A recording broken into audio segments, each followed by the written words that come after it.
औज़ुबिल्लाहिमिनश्शैतानिर्रजीम बिस्मिल्लाहिर्रहमानिर्रहीम। Professor Kamran Sheikh, CNS government degree college Shikarpur.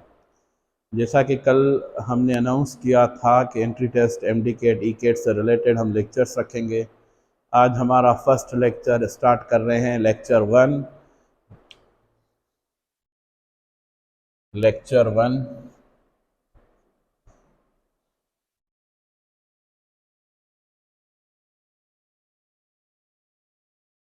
हमें पढ़ना है आज डायमेंशंस। डायमेंशंस पढ़ने से पहले हम fundamental and derived physical quantities पढ़ेंगे। फंडामेंटल फिजिकल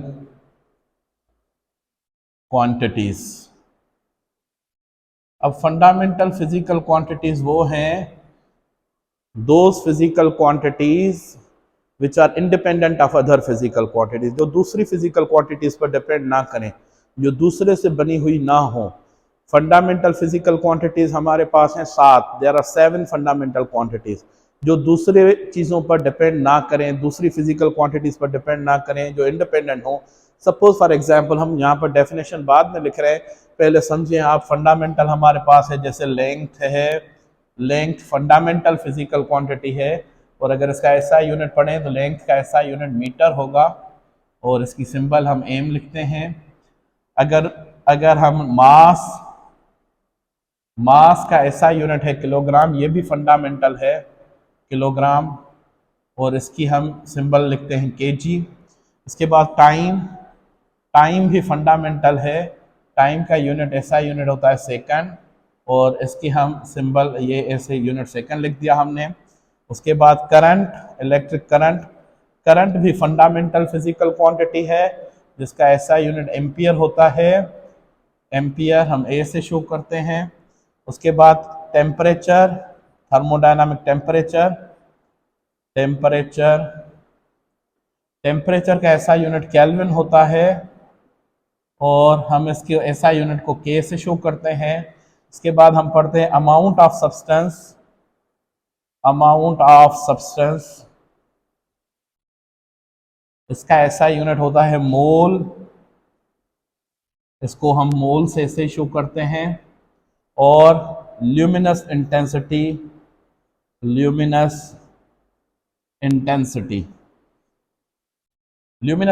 का SI यूनिट होता है कैंडेला, और इसको हम CD से शो करते हैं। तो ये फर्स्ट फंडामेंटल, ये सेकंड, ये थर्ड, ये फोर्थ, ये फिफ्थ, ये सिक्स, ये सेवन। तो हमने ये डिसाइड किया फंडामेंटल फिजिकल क्वांटिटीज वो हैं जो दूसरी फिजिकल क्वांटिटीज पर डिपेंड ना करें, which are independent of other physical quantities. तो हम इसको डेफिनेशन में से लिखेंगे, दोज फिजिकल क्वांटिटीज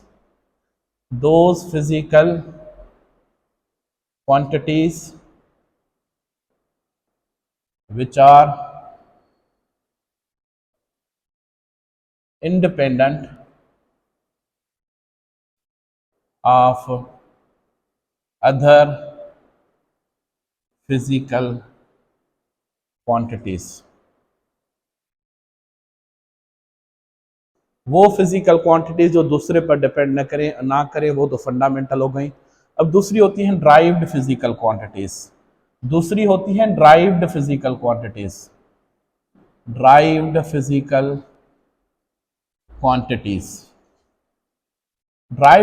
क्वांटिटीज क्या हैं?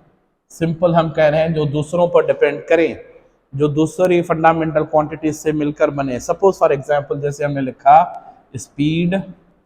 स्पीड का SI यूनिट होता है मीटर पर सेकंड। ऐसे समझें, स्पीड का पहले मैं SI यूनिट लिख रहा हूं मीटर पर सेकंड। इसका मकसद हुआ कि इसमें लेंथ भी है, मीटर लेंथ का यूनिट है, सेकंड टाइम का यूनिट है। दो क्वांटिटीज मिलकर एक क्वांटिटी को बनाएं तो हम इसको क्या कहेंगे? ड्राइव्ड। तो जो दूसरी क्वांटिटीज से कंबाइन होकर बनती हैं वो ड्राइव्ड फिजिकल क्वांटिटीज, और जो खुद फंडामेंटल हो ये फंडामेंटल क्वांटिटीज, बेस क्वांटिटीज हो गई। अब जब हम डेफिनेशन लिखेंगे, those physical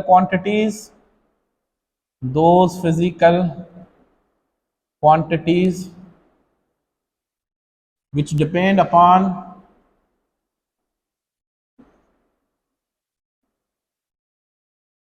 the other physical quantities, other physical quantities are called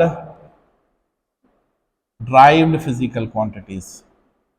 Derived physical quantities.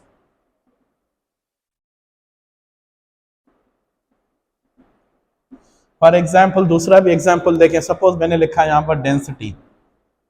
अब डेंसिटी का फार्मूला होता है, जैसे हम यूनिट लिखते हैं इसका किलोग्राम पर मीटर क्यूब, किलोग्राम पर मीटर क्यूब। किलोग्राम हो गया मास, किलोग्राम हो गया मास, मीटर क्यूब हो गया volume.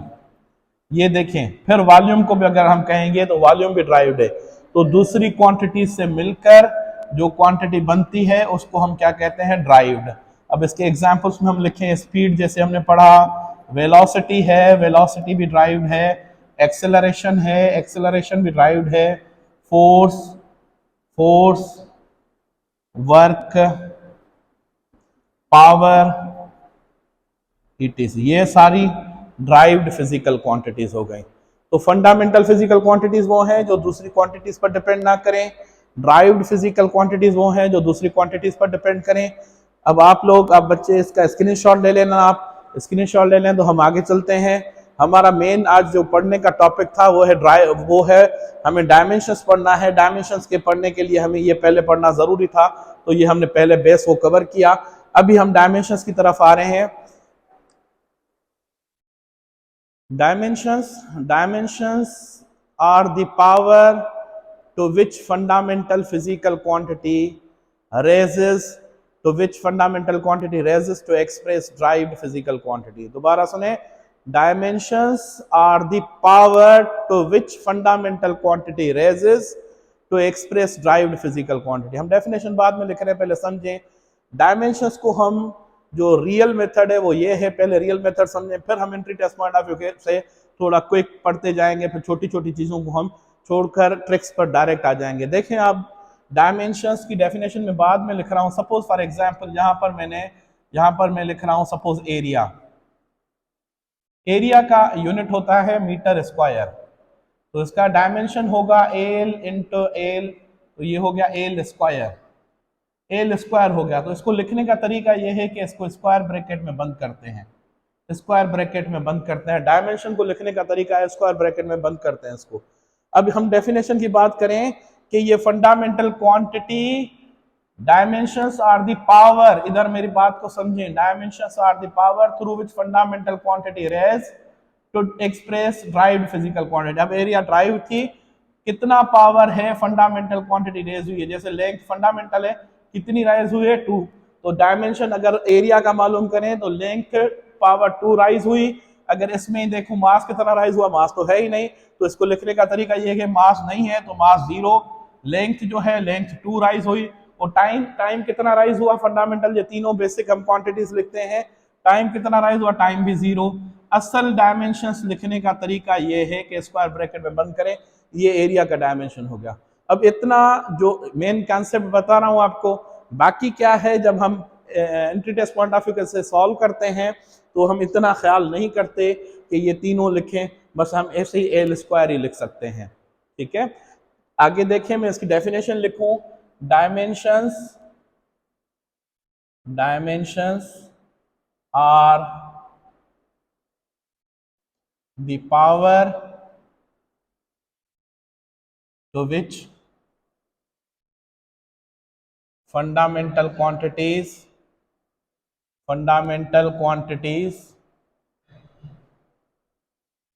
raise to express derived physical quantity,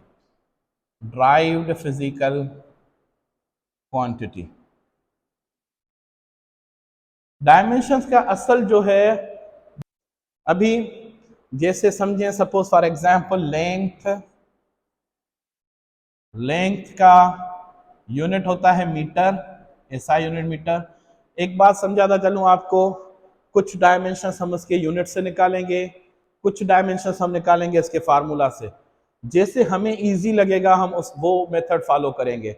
suppose for example length का यूनिट मीटर है, तो इसकी डायमेंशन होगी एल। इसको अगर स्क्वायर ब्रैकेट में बंद कर दें तो ये लेंथ की डायमेंशन हो गई। विड्थ की भी सेम डायमेंशन, सेम यूनिट है। विड्थ का भी ऐसा यूनिट मीटर होता है, तो इसकी भी डायमेंशन हम लिखेंगे, स्क्वायर ब्रैकेट में बंद करना होता है। डायमेंशन का मेथड ये है, तो ये भी एल हो गई। इसके ऊपर 1 पावर रखें या नहीं रखें बात एक ही है, 1 ऑटोमेटिक होता है। हाइट का भी ऐसा यूनिट मीटर है, तो इसका डायमेंशन भी हम लिखेंगे एल। सपोज डिस्टेंस का भी ऐसा यूनिट मीटर है, इसका भी डायमेंशन हम लिखेंगे एल। इसके बाद डिस्प्लेसमेंट वही ऐसा यूनिट मीटर, वही डायमेंशन एल हम लिखेंगे। उसके बाद सपोज हम रेडियस कह रहे हैं, ये देखें जैसे सर्किल से सेंटर से सरकमफ्रेंस तक के डिस्टेंस को हम रेडियस कहते हैं। इसका यूनिट मीटर ही होता है और इसकी भी डायमेंशन एल होती है। आगे चले हम, सपोज मास का यूनिट ऐसा यूनिट किलोग्राम, मास का ऐसा यूनिट किलोग्राम और मास का डायमेंशन एम। देखें entry test point of view से पढ़ा रहा हूं आपको, तो ये स्क्वायर ब्रैकेट अल्टीमेटली आप याद रखें, इसका टाइम हम जाया नहीं कर रहे, समझा दिया कि ब्रैकेट्स में रखना है, बाकी हम ऐसे ही आगे सॉल्व करते जा रहे हैं। ब्रैकेट आप समझ लें कि ब्रैकेट है। सपोज टाइम का ऐसा यूनिट है सेकंड और टाइम का डायमेंशन होता है टी। इसके बाद सपोज हम कह रहे हैं एरिया का हम फार्मूला लिखते हैं लेंथ इंटू विड्थ। इसका यूनिट तो मीटर स्क्वायर होता है, लेकिन फार्मूला है लेंथ इंटू विड्थ। तो लेंथ का डायमेंशन एल, विड्थ का डायमेंशन भी L, it become L square, ये एल स्क्वायर हो गया। इसके बाद सपोज फॉर एग्जांपल वॉल्यूम का length into width into height, तो ये बनेगा L into L into L, it become L cube, ये एल क्यूब हो गया। Suppose for example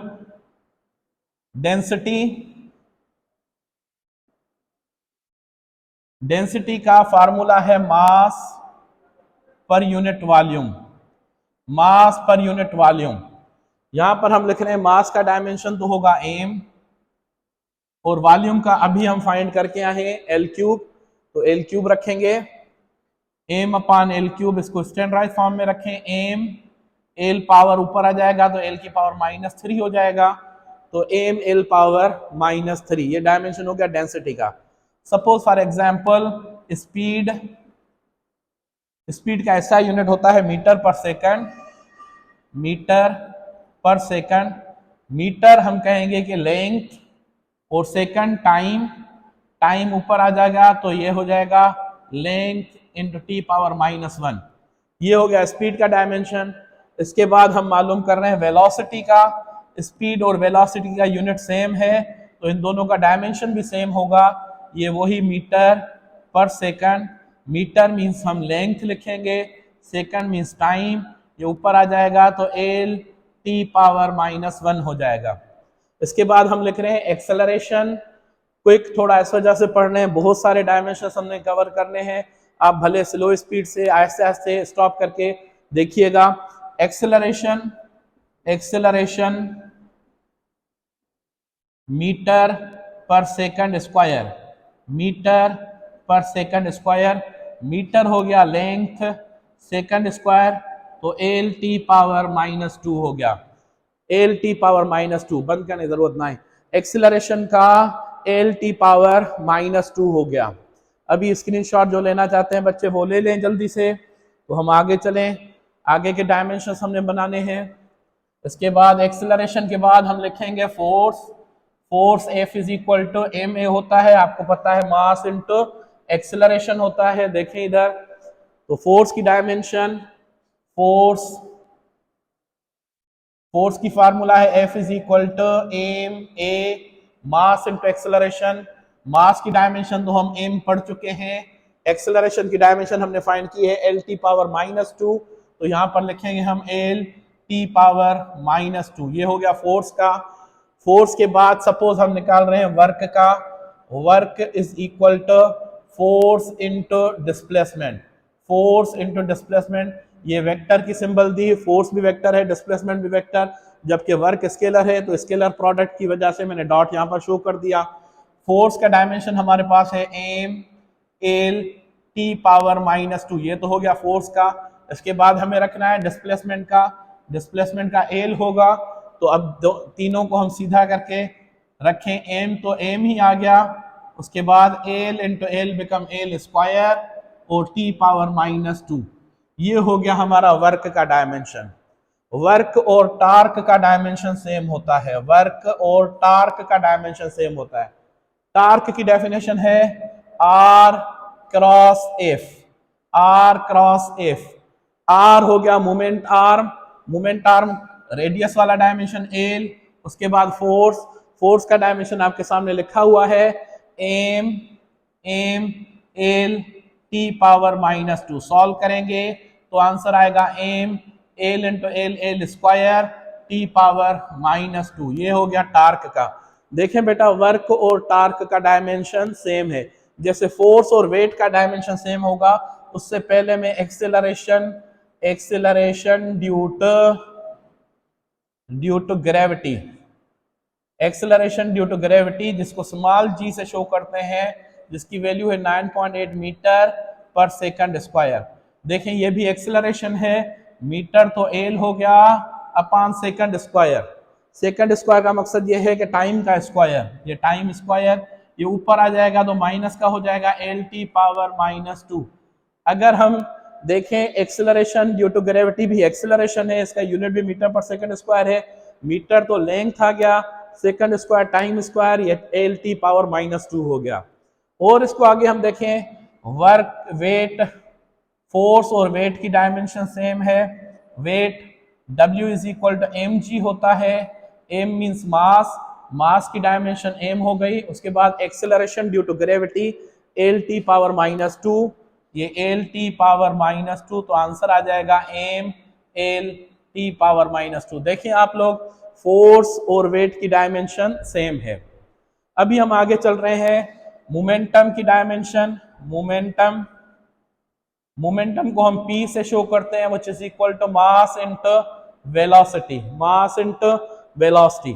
so mass की डायमेंशन m और वेलोसिटी की dimension l T power -1। Velocity की देखिए हम डायमेंशन पढ़ चुके हैं, अभी तक मैंने रब नहीं किया, l टी पावर -1। तो momentum P is equal mv, m velocity की l T power -1, sorry m l T power -1, ये मोमेंटम की डायमेंशन हो गई। जो मोमेंटम की डायमेंशन है बेटा वही इंपल्स की डायमेंशन होती है। जो मोमेंटम की डायमेंशन है वही इंपल्स। इंपल्स को हम ऐसे चेंज इन मोमेंटम से शो करते हैं, which is equal to force into time. ये फार्मूला हो गया इंपल्स का। मैं यहां पर ब्रैकेट में लिख रहा हूं कि ये इंपल्स है, इंपल्स। देखें बेटा, सबसे पहले हमें फोर्स की डायमेंशन चाहिए। फोर्स की डायमेंशन हम पहले निकाल चुके हैं, तो यहां पर हम रखेंगे फोर्स की dimension M L T power -2, ये तो फोर्स की हो गई। उसके बाद हमें टाइम की डायमेंशन चाहिए। टाइम की डायमेंशन टी होती है, इसके ऊपर कुछ भी नहीं तो 1 होता है। इतनी बेसिक मैथमेटिक्स आप सब बच्चों को आनी चाहिए। ये -2, ये +1, तो आंसर -1 आएगा। अब दोनों अगर एड होंगे, when the bases are equal powers are added, -2 + 1, तो आंसर क्या आना चाहिए? -1। तो इसकी डायमेंशन बनेगी एम एल टी पावर -1। थोड़ा क्विक इस वजह से पढ़ा रहा हूं, आप स्लो करके सुनिएगा, क्योंकि मुझे लेक्चर के अंदर सारे के सारे डायमेंशंस कवर करने हैं। तो देखें आगे, इंपल्स के बाद हम suppose for example momentum impulse torque पढ़ लिया हमने, इसके बाद हम पढ़ रहे हैं प्रेशर। प्रेशर का फार्मूला होता है फोर्स पर यूनिट एरिया। फोर्स पर यूनिट एरिया। सबसे पहले फोर्स की डायमेंशन ये हमारे पास है। फोर्स की डायमेंशन होगी M L T power -2 upon area की डायमेंशन एल स्क्वायर। यहां पर एक मोस्ट इंपॉर्टेंट चीज समझानी है आपको। अगर ऊपर भी एल है नीचे भी एल है, अगर दोनों के पावर सेम है, पावर सेम का मकसद सिंबल पावर सेम, ये भी पॉजिटिव सिंबल है ये भी पॉजिटिव सिंबल है, तो ये एक दूसरे से कैंसिल होंगे। अगर एक नेगेटिव एक पॉजिटिव होगा तो ये नीचे वाला वैल्यू ऊपर जाएगा। मेरी बात दोबारा समझें, अगर दोनों के ऊपर पॉजिटिव पावर है तो दोनों कैंसिल हो सकते हैं, नेगेटिव पावर है तो कैंसिल होंगे। लेकिन लेकिन अगर अगर यहां पर एक पॉजिटिव एक नेगेटिव हो तो ऊपर नीचे वाला वैल्यू ऊपर जाएगा। लेकिन यहां पर दोनों पर पावर पॉजिटिव है, ये एक एल के साथ चला गया। बाकी क्या बचा हमारे पास, ये बचा एम, एल की वैल्यू ऊपर आ जाएगी तो एल पावर -1 हो जाएगा और टी पावर -2 हो जाएगा। ये हो गया हमारा प्रेशर का डायमेंशन। सेम डायमेंशन होता है हमारा स्ट्रेस का। ये किसी को अगर समझ में नहीं आया तो दोबारा मैं स्ट्रेस का समझा रहा हूं, वहां से आप कवर करें। देखें आप स्ट्रेस की डायमेंशन देखें, हम कोशिश कर रहे हैं मैक्सिमम फिजिकल क्वांटिटीज के डायमेंशन पढ़े यहाँ पर, और उसके बाद जैसे ही लेक्चर कंप्लीट होगा एक एक्टिविटी आपको दी जाएगी जो आपको सॉल्व करनी है, वो आपके प्रैक्टिस टेस्ट काउंट होगी। Stress is equal to force पर यूनिट एरिया, वही फार्मूला। तो फोर्स की डायमेंशन तो हम निकाल चुके हैं, एम एल टी पावर -2, ये हो गई फोर्स की, अपॉन एरिया की एल स्क्वायर। तो ये एक एल के साथ गया तो ये बनेगा एम, एल नीचे वाला ऊपर आ जाएगा तो एल पावर -1 और टी पावर -2 ऑलरेडी है। तो ये हो गया स्ट्रेस का डायमेंशन। स्ट्रेस के बाद स्ट्रेन लिख रहे हैं, स्ट्रेन का डायमेंशन नहीं होता, ये रेशियो है सेम फिजिकल क्वांटिटीज का। स्ट्रेन का फार्मूला होगा change in length upon original length. जब चेंज इन लेंथ की बात की, लेंथ की डायमेंशन एल, ओरिजिनल लेंथ की बात की एल के साथ गया, नो डायमेंशन या डायमेंशन लेस हम इसको पढ़ेंगे, नो डायमेंशन या डायमेंशन लेस पढ़ेंगे। इसी तरीके से एक और फिजिकल क्वांटिटी है जो डायमेंशन लेस है, जिसको हम कहते हैं एंगुलर डिस्प्लेसमेंट। एंगुलर डिस्प्लेसमेंट, इस फिजिकल क्वांटिटी को यूनिट तो है, इसका यूनिट होता है रेडियन, इसका यूनिट होता है रेडियन, लेकिन इसका डायमेंशन नहीं है। देखें हमने पढ़ा है formula S is equal to R theta, so theta is equal to S upon R, ये फार्मूला है इसका। हम कहेंगे कि एस जो है वो आर्क लेंथ है, इसका मीटर यूनिट होता है तो इसका डायमेंशन एल हो गया। ये है रेडियस, रेडियस का भी यूनिट मीटर होता है, इसका भी डायमेंशन एल हो गया। एल के साथ कैंसिल हो गया तो हम पढ़ेंगे नो डायमेंशन, इसका कोई डायमेंशन नहीं होगा। इसके बाद और भी एक फिजिकल क्वांटिटी हम पढ़ रहे हैं जिसका डायमेंशन नहीं है, जैसे coefficient of friction. Coefficient of friction, coefficient of friction को हम पढ़ते हैं F is equal to mu R, mu R. तो हम म्यू को कहते हैं coefficient of friction, so mu is equal to F upon R. F क्या है, एक पे फ्रैक्शनल फोर्स, R है reactive force. Frictional force, force वाला dimension M L T power -2 लिखा हुआ है, रिएक्टिव फोर्स भी normal reaction M L T power -2, ये दोनों एक दूसरे के साथ कैंसिल हो गए तो ये इसका भी डायमेंशन नहीं होगा, नो डायमेंशन, नो डायमेंशन। आगे हम चल रहे हैं, देखें बेटा, इसके बाद हम पढ़ेंगे moment of inertia. Moment of inertia का डायमेंशन नहीं होता। पावर हमने पढ़ना है, मोमेंट ऑफ इनर्शिया का पहले डायमेंशन पढ़े हम mr² से। Moment of inertia, moment of inertia which is equal to I, जिसको हम mr², इसका फार्मूला है। तो m मीन्स मास हो गया, r² मीन्स लेंथ का स्क्वायर, तो इसका डायमेंशन होगा ml² और यूनिट होगा किलोग्राम मीटर स्क्वायर। इसके बाद हम पढ़ रहे हैं एंगुलर डिस्प्लेसमेंट के बाद एंगुलर वेलोसिटी।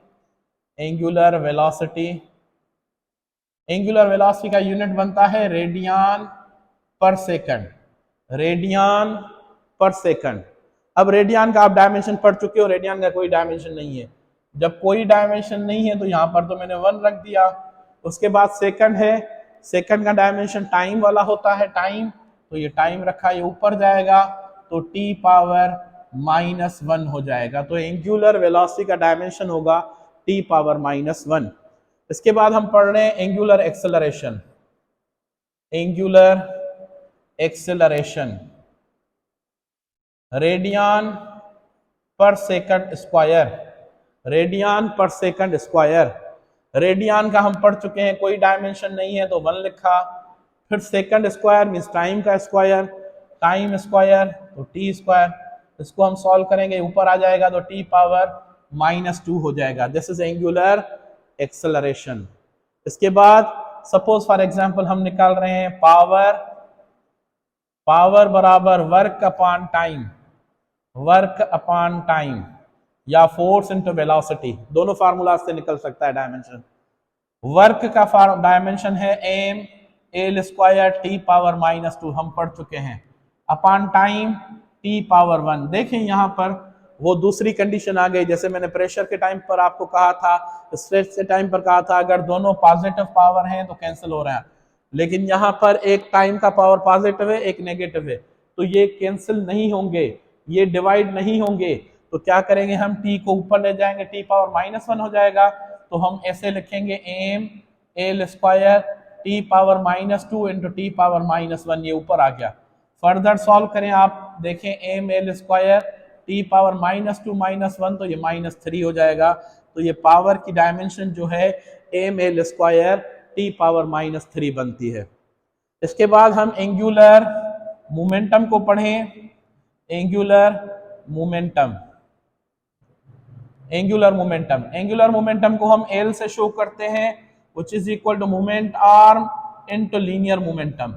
ये वेक्टर प्रोडक्ट है मोमेंट आर्म और लीनियर मोमेंटम की। सबसे पहले मोमेंट आर्म का डायमेंशन एल, मोमेंट आर्म का डायमेंशन एल, उसके बाद लीनियर मोमेंटम पढ़ चुके हैं हम, लीनियर मोमेंटम और इंपल्स का dimension M L T power -1, M L T power -1 पढ़ चुके हैं हम। तो इसको फर्दर सॉल्व करेंगे तो हमारा आंसर आएगा M L into L, L square T power -1, M L square T power -1। अच्छा, एंगुलर मोमेंटम का और प्लैंक्स कांस्टेंट का, एंगुलर मोमेंटम का और प्लैंक्स कांस्टेंट का डायमेंशन सेम होता है, दोनों का यूनिट भी सेम है। इसका यूनिट भी है ऐसा यूनिट जूल सेकंड, और प्लैंक्स कांस्टेंट का भी जूल सेकंड। देखिए हम प्लैंक्स कांस्टेंट का डायमेंशन निकाल रहे हैं। प्लैंक्स कांस्टेंट को हम h से शो करते हैं, 6.63 इंटू 10⁻34 जूल इंटू सेकंड। यहां पर हम इसका जूल सेकंड यूनिट से डायमेंशन निकालेंगे। जूल वर्क या एनर्जी का डायमेंशन है, एनर्जी का यूनिट है, तो M L square T power -2, ये तो हो गया, ये तो हो गया जूल का, M L square T power -2। उसके बाद टाइम, टाइम मीन सेकंड, ये टी, यहां पर पावर 1 है, ये -2 है, तो when the bases are equal powers are added, तो आंसर क्या आना चाहिए, एम एल स्क्वायर, ये -2 प्लस का 1, तो आंसर आएगा -1। आप देखें बच्चा, एंगुलर मोमेंटम और प्लैंक्स कांस्टेंट का डायमेंशन सेम आ रहा है, एंगुलर मोमेंटम और प्लैंक्स कांस्टेंट का डायमेंशन सेम है। इसके आगे हम चल रहे हैं।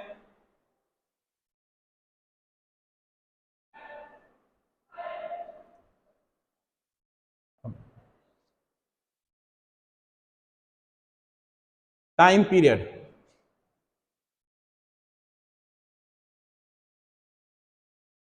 टाइम पीरियड को हम टी से शो करते हैं, तो इसका डायमेंशन भी क्या होगा, टी होगा। उसके बाद फ्रीक्वेंसी,